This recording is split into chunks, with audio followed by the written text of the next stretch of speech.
So, we've reached a deal on tariffs and trade with the United States. Today's deal creates certainty in uncertain times. It delivers stability and predictability for citizens and businesses on both sides of the Atlantic. This is a deal between the two largest economies in the world.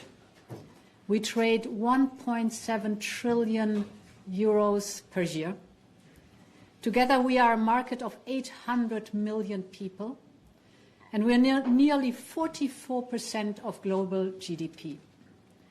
Just a few weeks after the NATO summit, this is the second building block reaffirming the transatlantic partnership. Allow me to go into some details.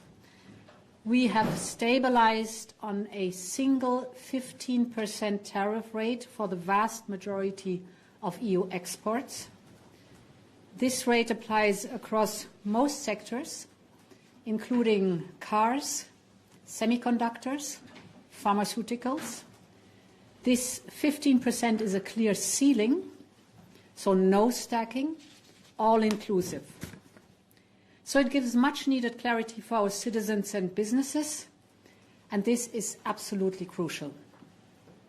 Today we have also agreed on a 0 tariffs on a number of strategic products.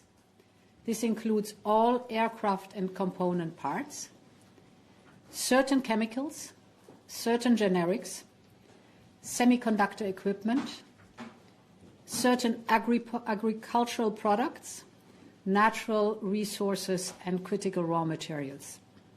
And we will keep working to add more products to this list. On steel and aluminium, the European Union and the US face the common external challenge of global overcapacity. We will work together to ensure fair global competition and to reduce barriers between us. Tariffs will be cut and a quota system will be put in place. We will also increase our energy cooperation. Purchases of US energy products will diversify our sources of supply and contribute to Europe's energy security.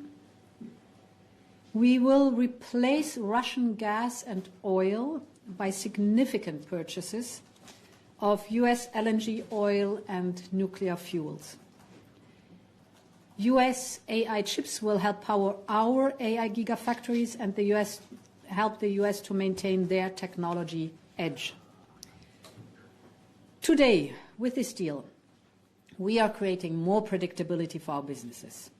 In these turbulent times, this is necessary for our companies to be able to plan and to invest. We're ensuring immediate tariff relief. This will have a clear impact on the bottom lines of our companies. And with this deal, we are securing access to our largest export market. At the same time, we will give better access for American products to our market. This will benefit European consumers and make our businesses more competitive. This deal provides a framework from which we will further reduce tariffs on more products, address non-tariff barriers, and cooperate on economic security. Because when the European Union and the United States work together as partners, the benefits are tangible on both sides. At the same time, we are building a true foreign economic policy. And for this, we have started at home. We're taking bold action to make Europe more competitive, more innovative, and more dynamic. Our single market with its 450 million consumers is our greatest asset and our safe harbor, especially in turbulent times. We're also creating new trade partnerships around the world, expanding from the 76 we already have. We've concluded negotiations in the last month with Mercosur, Mexico, and Indonesia. In an unsettled world, Europe is a reliable partner, and we will continue to deliver deals that help safeguard our prosperity. Finally, I want to thank President Trump personally for his personal commitment and leadership to achieve this breakthrough. He's a tough negotiator, but he is also a deal maker. I want to thank Commissioner Maroš Šefčovič and his team for their tireless work and skillful steer. They've done most of the heavy lifting. And I want to thank our member states for their trust and their commitment. Our unity is our strength at home and abroad. We will continue to work hard for the benefit of all Europeans. Thank you very much. Commission President, could you give more details about the energy purchases you've committed to? President Trump used the figure 750 billion. It sounds like a lot. Could you clarify about how that is going to manifest itself? Yeah, it is divided into 3 years. So during his term, 250 per year. And indeed, we still have too much Russian LNG that is coming through the back door again to our European Union, and some Russian gas and oil still in the European Union, which we do not want anymore. We want to absolutely get rid of Russian fossil fuels. And therefore, it is much welcome to purchase the more affordable and better LNG from the United States. And there, approximately, our estimation is that we can do 250 per year over 3 years. President von der Leyen. Paula, are you managing, please? Mr. President, for European car makers, the tariff will now be 15% instead of 2.5% during the Biden administration. Do you think this is really a good deal? Will it be possible for European car makers to sell cars to the United States with this tariff rate? Yes, we should not forget where we came from. Today they have 27.5% of tariffs to pay. It's the 25 plus 2.5. So there was a staggering of tariffs, and we came from that level down to 15%. 15% is not to be underestimated, but it is the best we could get. It's overall across the board. Important was for us, it includes not only the cars, so go down with the tariffs for cars to 15%, but also all goods and semiconductor and pharma. Yes, President von der Leyen, can you give some clarity on pharmaceuticals? President Trump said at the beginning of your meeting that this would not be covered by this agreement. We know that the Americans have been looking into pharmaceuticals under Section 232. Do you have an assurance that there's nothing more coming down the pipeline on pharma? Yes, what the European Union is concerned, it's agreed that we have 15% for pharmaceuticals. Whatever the decisions later on is of the President of the United States, how to deal with pharmaceuticals in general, globally, that's on a different sheet of paper. Yes, Madam von der Leyen, for Politico, I was wondering about the quotas on steel. What does it mean when the tariffs will be slashed? Does it mean there will be no tariffs even after the quotas? Can you give us some more details on that? So it's basically going back to, like with the UK, going back to the historical quota. And creating a ring fencing to deal with the overcapacity globally that we see. Sorry, Mark Baker from Vozpópuli. I just wonder, because actually the negotiations lasted for an hour. When I saw you at the start, I thought, doesn't look like a happy couple, you two sitting there.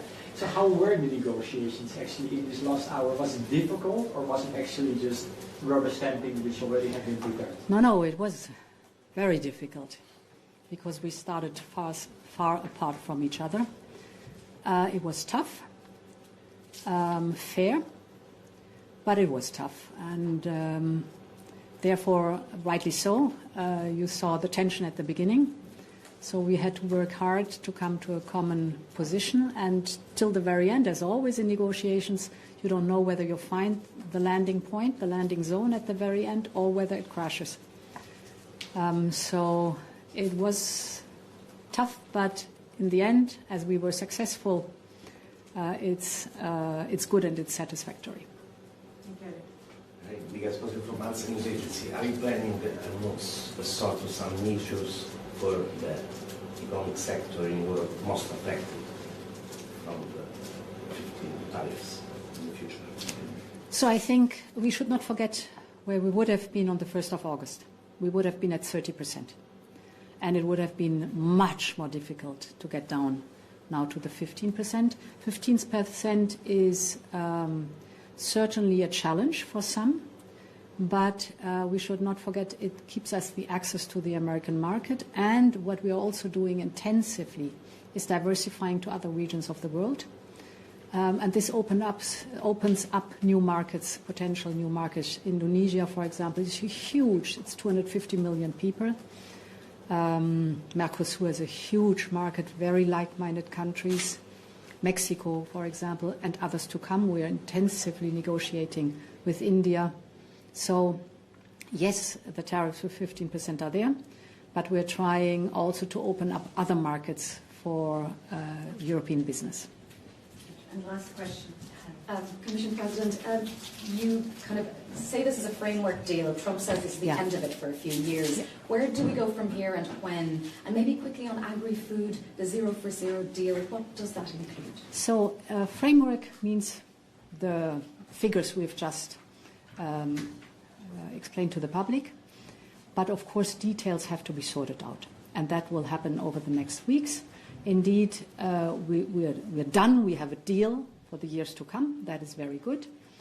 But also on agri, there were we were very clear that there were tariffs that could not be lowered. So that was clear from the very beginning, and therefore we maintain them. And this shows that we have to go in depth with other topics within the framework that I've described to sort out really the details in the next days and weeks. And agri-food, sorry. The 0 for 0, does it include alcohol, spirits and wine? No, there's no decision on that one. This is something which has to be sorted out in the next days. Thank you all very, very much. Thank you. Thank you. Have a safe trip home. Thank you.